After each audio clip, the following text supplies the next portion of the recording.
हमारी पूरी दुनिया ऐसे कई सारे रहस्यों से भरी पड़ी है जिनको आज तक कोई नहीं सुलझा पाया। और उन्हीं में से एक रहस्य है पारस का पत्थर, जिसे फिलोसोफर स्टोन भी कहा जाता है। पारस पत्थर के बारे में तो आपने भी जरूर सुना होगा, मगर इस पारस पत्थर की कहानी बहुत ही कम लोग जानते हैं। इस पत्थर का हमारे इतिहास पे बहुत गहरा असर है। एक ऐसा पत्थर जो लोहे को छूते ही सोने का बना देता। हजारों सालों से इंसान इस मायावी पत्थर के पीछे लगा हुआ है। इस पत्थर के रहस्य की शुरुआत 2000 साल पहले लिखी गई किताब कीरोमेटा से होती है। इस किताब में लिखा था कि ये पत्थर ऐसे तत्वों से बना है जिससे ब्रह्मांड की शुरुआत हुई थी। 11वीं शताब्दी आते आते दुनिया भर में पारस पत्थर का रहस्य आग की तरह फैल गया। उस वक्त हर कोई अपनी किस्मत बदलना चाहता था।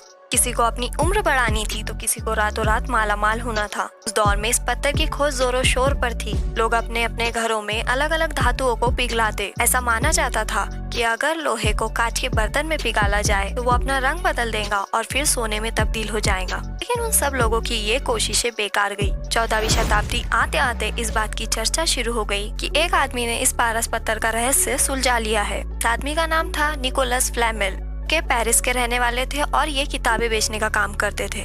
पर कहा जाता है कि अचानक एक रात उनकी किस्मत बदल गई। निकोलस को अपने कबाड़ में एक ऐसी किताब मिली जिसमें पारस पत्थर का रहस्य छुपा हुआ था। इस चीज ने निकोलस की जिंदगी बदल दी। एक गरीब आदमी जो अचानक से शहर का सबसे अमीर आदमी बन गया। माना जाता है कि इस सब के बावजूद भी निकोलस ने कभी घमंड नहीं किया। उन्होंने एक विधवा औरत से शादी की और फिर बाद में अपनी सारी धन दौलत दान कर दी। लेकिन निकोलस की मौत आज तक एक सवाल है और फिर उसके बाद उस मायावी किताब को कभी नहीं देखा गया।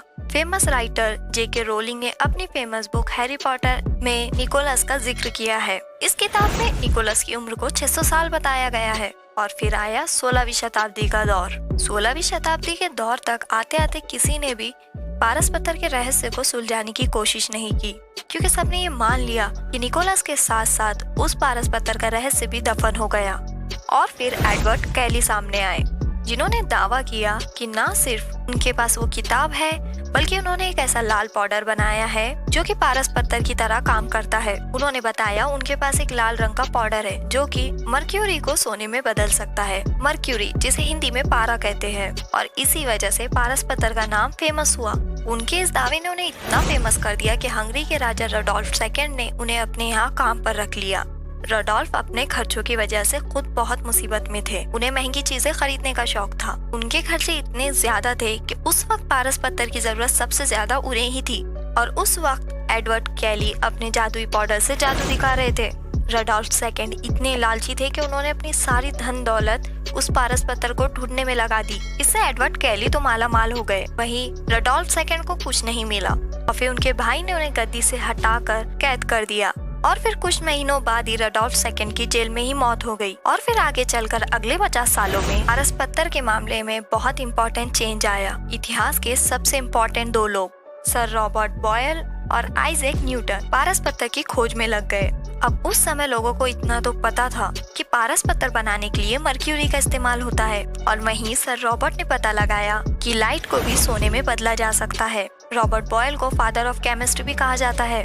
उनकी इस खोज ने उस दौर में हंगामा मचा दिया, क्योंकि जिस लाइट का रोमन साम्राज्य के समय से इस्तेमाल किया जा रहा था और ये हर एक आम आदमी के पास मौजूद था, और अब इसे ही सोने में बदला जा सकता है, ये सोचना ही अपने आप में एक अजूबा था। और दूसरी तरफ आइजैक न्यूटन भी इस खोज से बहुत हैरान थे।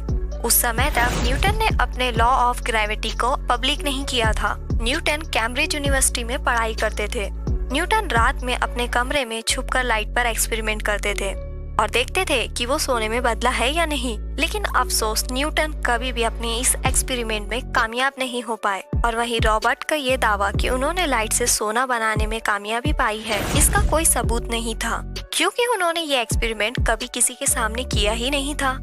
और फिर इसी तरह अगले 300 सालों तक इस पारस पत्थर का रहस्य बरकरार रहा। इसे यूं भी कह सकते हैं कि पारस पत्थर को खोजने की सारी कोशिशें इसलिए नाकाम रही क्योंकि किसी को भी ये नहीं पता था कि सोना या कोई भी तत्व आखिर किस चीज से बना होता है।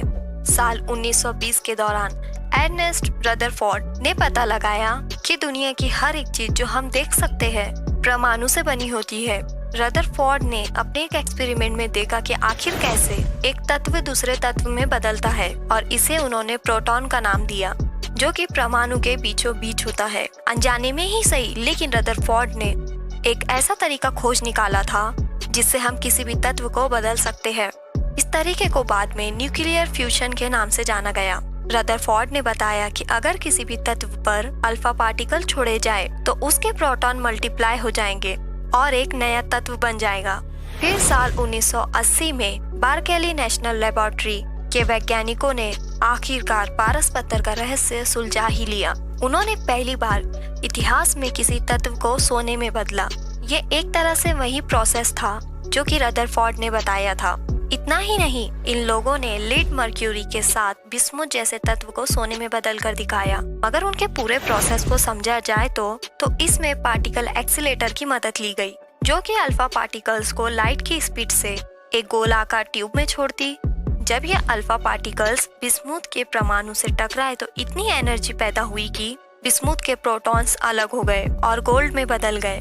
कुल मिलाकर इस एक्सपेरिमेंट में गोल्ड के 1000 परमाणु बनाए गए जो कि रेडियो एक्टिव थे।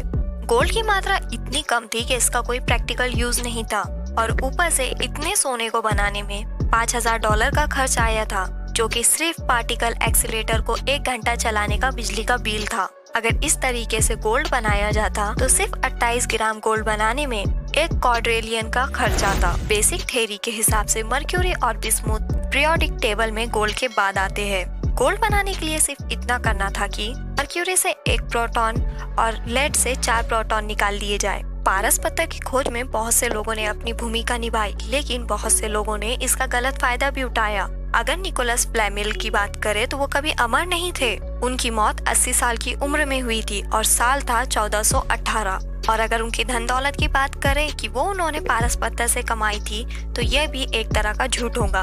निकोलस ने पेरिनेली नाम की एक औरत से शादी की थी जो कि विधवा थी, पर पेरिनेली के पहले 2 पति थे जो बहुत ज्यादा अमीर थे और पेरिनेली को ये सारी दौलत उनके दोनों पतियों के मरने के बाद वसीयत में मिली थी। ऐसा भी कहा जाता है कि निकोलस को जो किताब मिली थी उसका नाम द बुक ऑफ अब्राहम था। ये किताब एक कोड में लिखी गई थी जिसे समझने में खुद निकोलस को 21 साल लग गए। इस किताब का जिक्र जेके रोलिंग ने अपनी किताब में भी किया है। और अगर एडवर्ड कैली की बात करें तो उन्होंने पारस पत्थर के रहस्य का सबसे ज्यादा फायदा उठाया। कैली ने बहुत सारे लोगों को बेवकूफ बनाया, जिसमें हंगरी के राजा रेडोल्फ II भी थे। उन्होंने कैली पर भरोसा करके अपनी सारी धन दौलत लुटा दी और नतीजा जैसा कि हमने देखा कि अच्छा नहीं हुआ। जेल में कैद होने के बाद रेडोल्फ II ने अपना मानसिक संतुलन खो दिया और जेल से भागने की कोशिश की, जिसके दौरान उनकी मौत हो गई। एडवर्ड कैली इस सब में सबसे बड़े ढोंगी थे। उन्हें अपने किए का नतीजा भी भुगतना पड़ा। सन 1588 में कैली को गिरफ्तार कर लिया गया। उन पर यह आरोप था कि वो हर जगह कहते फिरते थे इंग्लैंड की रानी एलिजाबेथ भी लोहे से सोना बनाने में उनकी मदद लेती है। लेकिन अगर सोचा जाए तो धातु को सोने में बदलना कभी भी आसान नहीं था। इस पारस पत्थर की खोज में बहुत से लोगों ने अपनी पूरी जिंदगी लगा दी और अंधाधुंध पैसे भी लगा दिए। इन सब लोगों की कोशिशें बेकार नहीं गई।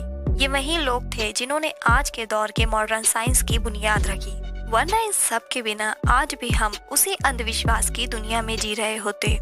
तो गाइस, कैसी लगी आज की वीडियो? अगर पसंद आई है तो लाइक करना बिल्कुल मत भूलना और अगर चैनल पर नए हो और अगर आपने अभी तक भी चैनल को सब्सक्राइब नहीं किया है तो अभी चैनल को सब्सक्राइब करो। मिलते हैं अगले वीडियो में।